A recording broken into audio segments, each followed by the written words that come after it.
Hello friends, दोस्तों, physics flash के एक और वीडियो में आप सभी का मैं वेलकम करता हूं। फ्रेंड्स, आज के हम वीडियो में काइनेमेटिक्स इक्वेशन को डिराइव करने वाले हैं। और दोस्तों, काइनेमेटिक्स इक्वेशन को जब हम डिराइव करेंगे तो इसके दो तरीके होते हैं। नंबर वन ये है कि आप इसको ग्राफ्स के मदद से, और अभी तक हमने जो पढ़ा है, जो डेफिनेशन पढ़ी है, उनकी मदद से हम आज इसको डिराइव करेंगे। और ये सारे के सारे जो काइनेमेटिक्स इक्वेशन होंगे, ये तभी वैलिड होंगे जब आपका एक्सेलरेशन क्या हो, कांस्टेंट हो।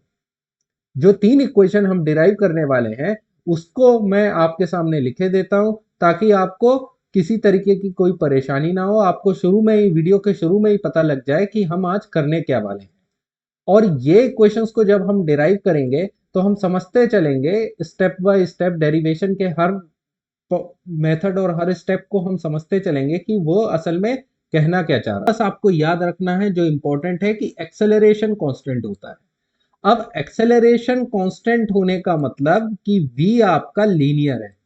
v लीनियर होने का मतलब क्या है? v लीनियर है, इसका मतलब है कि उसका जो ग्राफ होगा वो कैसा होगा? स्ट्रेट लाइन होगा। कैसा भी स्ट्रेट लाइन हो सकता है ना। v का कर्व स्ट्रेट लाइन होने का मतलब ये है कि ये भी स्ट्रेट लाइन है, ये भी स्ट्रेट लाइन है, ये भी स्ट्रेट लाइन है, और ये भी स्ट्रेट लाइन है। ठीक है। तो v, वेलोसिटी टाइम ग्राफ में v हमेशा स्ट्रेट लाइन होगा।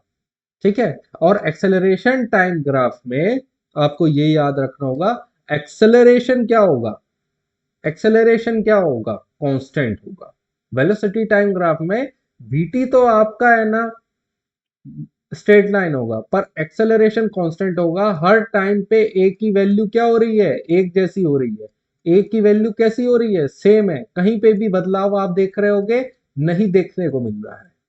This is acceleration. इसका मतलब ये कर्व आपको बता देता है कि एक्सेलरेशन कांस्टेंट या यूनिफॉर्म होने का मतलब क्या हो। तो जो आज हम मेथड यूज करेंगे वो सिर्फ ए कांस्टेंट के लिए ही वैलिड है। इसका जब डेरिवेशन हम करते हैं तो एक कैलकुलस मेथड भी होता है। तो कैलकुलस मेथड जब आप करेंगे तो कैलकुलस मेथड आपको नॉन यूनिफॉर्म एक्सेलरेशन के लिए भी वैलिड हो जाएगा। आप ये मेथड जब सीखेंगे तो आप उससे नॉन यूनिफॉर्म एक्सेलरेशन के लिए भी इक्वेशन को डिराइव कर पाएंगे। ठीक है। इसके लिए हम अगले वीडियो में बात करेंगे। हमारा प्राइम इंपॉर्टेंस है कि एक्सेलरेशन कांस्टेंट होते हुए हम कैसे अपनी इक्वेशन को डिराइव करेंगे। तो चलिए दोस्तों, देखते हैं। एक्सेलरेशन कांस्टेंट है तो सबसे पहले तो मैं क्या ले रहा हूं? एक वेलोसिटी टाइम ग्राफ ले रहा हूं। तो हमारा वाई एक्सिस में वेलोसिटी है और एक्स एक्सिस में क्या है? टाइम है। वाई एक्सिस में वेलोसिटी है और एक्स एक्सिस में क्या है? टाइम है। अब इस पॉइंट पे, ये पॉइंट पे, जब आपका टाइम टी क्या है? जीरो है, तो वेलोसिटी कितना है आपका? V not.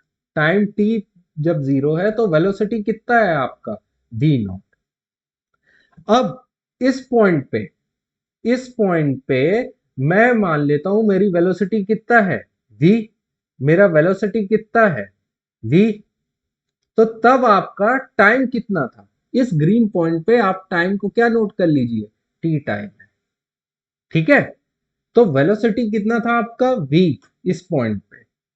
तो अगर मैं बोलूं सिंपल, अब जो हम फर्स्ट इक्वेशन को डिराइव कर रहे हैं, फर्स्ट इक्वेशन को डिराइव करने के लिए की क्या है कि बस आप, मैं टिप दे रहा हूं ये, कि बस इतना याद रखिए कि एक्सेलरेशन क्या होता है। फर्स्ट इक्वेशन सिर्फ है कि एक्सेलरेशन क्या होता है। तो हमें मालूम है एक्सेलरेशन जो ए है वो है चेंज इन वेलोसिटी, डेल्टा। यहां डेल्टा लिख रहा हूं, चेंज इन वेलोसिटी। डेल्टा का मतलब चेंज।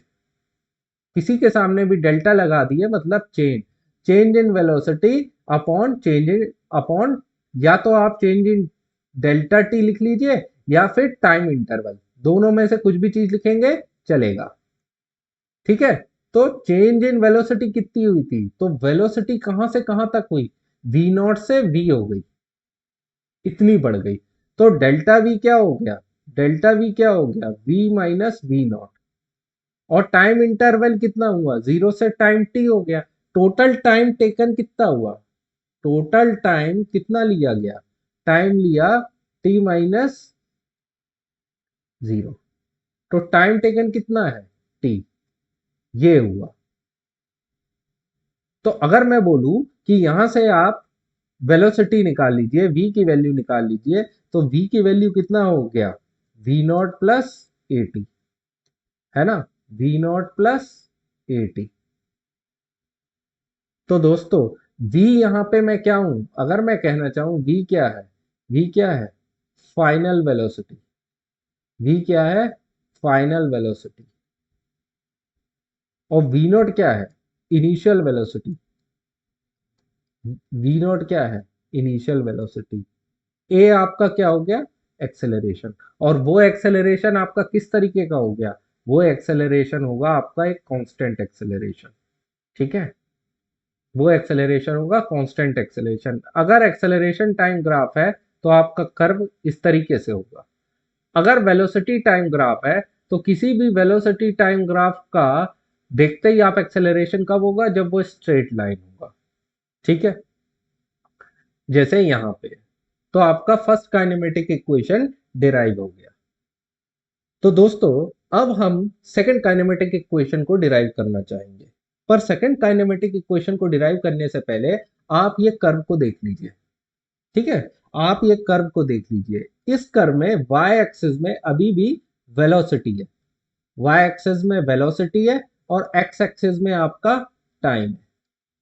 आप देखेंगे कि मैं इस अगर मैं यहां पे परपेंडिकुलर ड्रॉ कर देता हूं, मतलब ये लाइन इस ब्लू लाइन के पैरेलल पे है, और मैं आपसे बोलूं कि आप एरिया निकाल लीजिए, तो ये जो एरिया होगा, ये जो एरिया है वेलोसिटी टाइम ग्राफ का, ये आपको कुछ बताना चाहता है। तो अगर आप इसका एरिया निकालने की कोशिश करेंगे तो इसका एरिया क्या होगा, ये एरिया क्या होगा, एक रेक्टेंगल है, रेक्टेंगल का एरिया कैसा होता है, आप ये सभी जानते हैं, रेक्टेंगल का एरिया क्या होता है, लेंथ इंटू ब्रेथ। एरिया क्या बता रहा है आपका, लेंथ इंटू ब्रेथ। लेंथ क्या दे रहा है आपका, टाइम, और ब्रेथ क्या दे रहा है, वेलोसिटी, है ना। तो इसको ये v वेलोसिटी t टाइम, तो इसको आप v इंटू टी भी लिख सकते हैं एरिया को। अब आप ये बात ध्यान में रखिए कि आपका एरिया vt दे रहा है, ठीक है, आपका एरिया vt दे रहा है, ये क्या बता रहा है, आप देखेंगे कि आपको ध्यान आएगा कि मैं बोलूं वेलोसिटी क्या होता है, तो वेलोसिटी होता है displacement upon time, displacement upon time. और अगर आप टाइम को मल्टीप्लाई कर देते हैं तो डिस्प्लेसमेंट की वैल्यू यहां से निकल आएगी v into velocity into time, मतलब v इंटू टी। तो velocity time graph, vt curve का वेलोसिटी टाइम ग्राफ का जो एरिया है ना, वो भी आपको vt दे रहा है, और डिस्प्लेसमेंट जो फॉर्मूला है वो भी आपको vt दे रहा है। तो इसका मतलब है vt कर्व का, vt ग्राफ का जब भी आप एरिया निकालोगे तो वो असल में आपको कुछ नहीं देगा, आपको डिस्प्लेसमेंट ही देगा। vt ग्राफ का एरिया आपको क्या देगा, डिस्प्लेसमेंट ही देगा। तो दोस्तों ये बहुत ही इंपॉर्टेंट है। इंपॉर्टेंट ये है कि आपको ये चीज अपने दिमाग में नोट करनी है कि हमने यहाँ पे जो चीज अभी डिस्कशन की उसको नोट बना के आप समरी में लिख लीजिए कि area of a V T graph या area of a velocity time graph gives displacement, ठीक है, area of velocity time graph gives displacement. आपको क्या दे रहा है, डिस्प्लेसमेंट दे रहा है, ये बहुत इंपॉर्टेंट है। Area of velocity time graph give displacement. अब मैं बार बार ये रिपीट कर रहा हूं क्योंकि अब जो सेकंड काइनेमेटिक इक्वेशन हम डिराइव करेंगे उसमें ये जरूरत पड़ेगी। तो दोस्तों हम आगे बढ़ते हैं और देखते हैं कि है ना उसको हम किस तरीके से डिराइव करने वाले हैं। तो फ्रेंड्स हम और देखते हैं कि ये हमारा वेलोसिटी था y एक्सिस में, और x एक्सिस में मेरा टाइम था। टी था, ठीक है, इन सारी वेलोसिटी। तो मैं क्या करूंगा, वी नॉट से मैंने यहाँ पे एक लाइन ड्रॉ कर दी। अब ये लाइन परपेंडिकुलर है ग्रीन वाले लाइन के, 90 डिग्री पे कट करेगी, तो ये सीधे सीधे पैरेलल है, ठीक है। तो ये वैल्यू यहाँ पे भी वी नॉट ही है। ये लेंथ और ये जो ग्रीन वाली लेंथ है ये एक जैसी है। ये ग्रीन वाला लेंथ और इस वाले लेंथ क्योंकि पैरेलल है, इक्वल है, तो एक जैसी है, ठीक है। तो अगर मैं आपसे कहूं कि अब मैं इसको, ये वेलोसिटी टाइम ग्राफ का अगर मैं एरिया निकालना चाहूं, तो आप ऊपर देखेंगे कि ये, अगर मैं इसको नाम दे दूं, किसी तरीके का मैं इसको नाम दे देता हूं, तो मेरे को आसानी होगी कि ये जब वैल्यू वी नॉट थी, वैल्यू वी नॉट थी, वेलोसिटी वी नॉट थी, उस पॉइंट को मैं ए दे देता हूं। जब वैल्यू वी थी वेलोसिटी की, मैं इसको बी दे देता हूं, और इस पॉइंट को जहां पे मैंने परपेंडिकुलर ड्रॉ किया, इसको सी दे दूंगा, और इस पॉइंट को डी दे दूंगा। ये पॉइंट डी पे टाइम कितना था, टी। इस पॉइंट पे, इस पॉइंट पे कितना था, 0। तो ये क्या हो गया, ये रेक्टेंगल हो गया। तो आप देखिए, वेलोस, ये ट्रायंगल है और ये रेक्टेंगल है, ठीक है। इन दोनों के एरिया को अगर मैं ऐड कर दूंगा, एरिया ऑफ ट्रायंगल और एरिया ऑफ रेक्टेंगल, तो एरिया ऑफ ट्रायंगल का क्या नाम हुआ, ए बी सी, और एरिया ऑफ रेक्टेंगल क्या हो गया आपका, ओ ए सी डी। ये इन दोनों के एरिया को अगर मैं ऐड कर दूंगा, तो मुझे क्या मिल जाएगा, डिस्प्लेसमेंट मिल जाएगा। मुझे क्या चीज मिलने वाली है इनसे, डिस्प्लेसमेंट। डिस्प्लेसमेंट को काहे से मैं रिप्रेजेंट, किस टर्म से रिप्रेजेंट करता हूं, एक्स से। इन दोनों का एरिया मुझे डिस्प्लेसमेंट देगा। क्यों, ये चीज मैं डिस्कस कर चुका हूं। तो अगर आप इसका एरिया देखेंगे ट्रायंगल एबीसी का, तो ये कितना होगा, हाफ बेस इंटू एल्टीट्यूड, और ये हो गया लेंथ इंटू ब्रेथ। तो बेस आप देखेंगे तो ट्रायंगल का बेस कितना है, एसी, और एल्टीट्यूड कितना है, बीसी। सिमिलरली लेंथ कितनी है इसकी, लेंथ ओडी है, या और एसी, लेंथ दोनों में से कुछ भी मान लीजिए क्योंकि रेक्टेंगल है।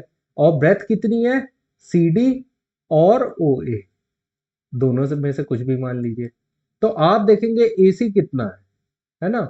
आप एसी को देखेंगे तो एसी तो ओडी के बराबर है, एसी तो ओडी के बराबर है, और ओडी यहां से लेकर के यहां तक का जो, ओडी तक का जो है वो टाइम कितना है, टी। अब आप बीसी निकालेंगे, तो आप बीसी जब भी निकालने की कोशिश करेंगे, तो बीसी किसके बराबर होगा, बीसी तो है बीडी माइनस सीडी के।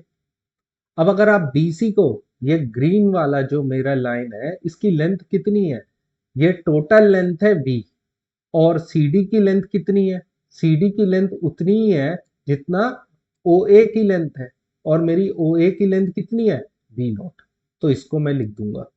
तो मेरा कितना हुआ, वी माइनस वी नॉट। अब सिमिलरली आप एसी कितना है, हम दे, ओडी एसी के बराबर है, ये कितना है, टी, और सीडी और ओ ए कितना है, वी नॉट, वी नॉट, ठीक है। तो ये हो गया आपका half v minus v naught into t plus v naught into t, ठीक है। तो एक्सेलरेशन, अब इस टर्म को हम जरा ध्यान से देखते हैं कि ये टर्म किसके बराबर है। तो मैंने देखा कि अभी मैंने जब पहला इक्वेशन डिराइव किया था, तो ए किसके बराबर था, v minus v naught by t के। आप देखेंगे ए किसके बराबर था, v minus v naught by t के। तो अगर मैं v माइनस वी नॉट को क्या लिख सकता हूं, a इंटू टी के बराबर लिख सकता हूं। तो ये हो गया half a t square, half a t square plus v naught into t, ठीक है। तो x कितना हुआ, अगर मैं देखूं x कितना हुआ, x हुआ v naught into t plus half a t square, v naught into t plus half a t square. ये हुआ मेरा दोस्तों सेकंड काइनेमेटिक इक्वेशन। ये है मेरा सेकंड काइनेमेटिक इक्वेशन। हमेशा याद रखिए, फिर मैं कहूंगा या तो वेलोसिटी लीनियर हो या फिर एक्सेलरेशन कांस्टेंट हो, तभी ये चीज वैलिड होती है ना, तभी ये चीज वैलिड होती है। अब दोस्तों मैं आता हूं अपने थर्ड इक्वेशन में। तो आप ध्यान से देखिएगा, आप इनको अपनी कॉपी में नोट कर लीजिए। अगर मैं थर्ड इक्वेशन पे आता हूं और देखता हूं कि मेरा थर्ड इक्वेशन क्या है, तो आप ध्यान से देखिए। अभी मैंने जो सेकंड इक्वेशन लिखते वक्त मैंने एक चीज जो अपनी पहली लाइन लिखी थी वो थी x b minus v naught t by, ये लिखा था, ये सॉरी 2 है। तो अगर आप इसको ध्यान से सॉल्व करेंगे तो आप देखेंगे कि आपका इक्वेशन कुछ ऐसा निकल आएगा। आप इसको ध्यान से देखेंगे, ये निकल आएगा। इसको मैं इस तरीके से भी लिख सकता हूं, v plus v naught by 2। दोस्तों इसी टर्म को आप इस टर्म को क्या लिख सकते हैं, एवरेज। v बार भी लिख सकते हैं, v बार का मतलब भी होता है एवरेज वेलोसिटी। ठीक है, एवरेज वेलोसिटी।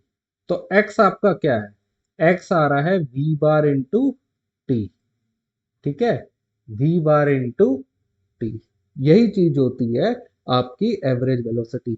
पर ये एवरेज वेलोसिटी का ये फॉर्मूला, एवरेज वेलोसिटी का ये फॉर्मूला एप्लीकेबल इसी केस में है जब आपकी वेलोसिटी v लीनियर है, लीनियर कर्व है या फिर स्ट्रेट लाइन। ठीक है, लीनियर कर्व हो या स्ट्रेट लाइन हो, तभी आप ये फॉर्मूला लिख सकते हैं। तो x की इक्वेशन हो गई आपकी v बार इंटू टी।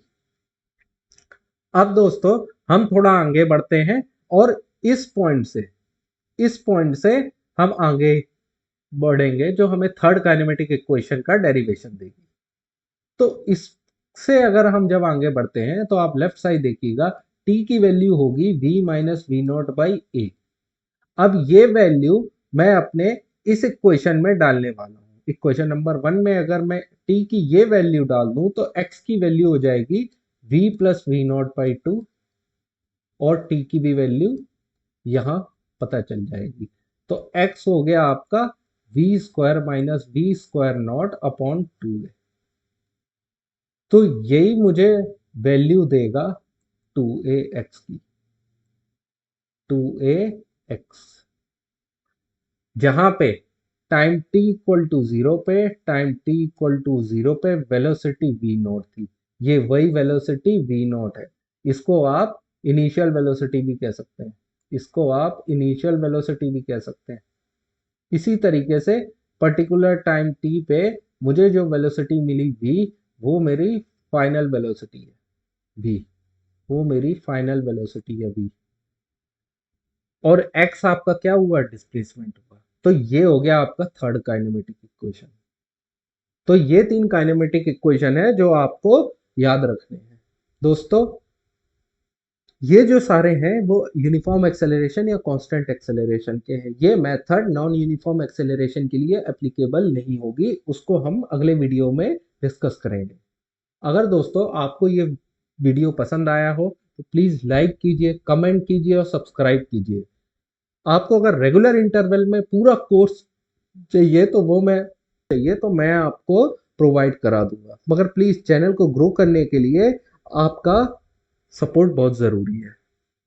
ठीक है, तो अगर आप अभी तक वीडियो में बने हैं तो प्लीज थैंक यू और जय हिंद।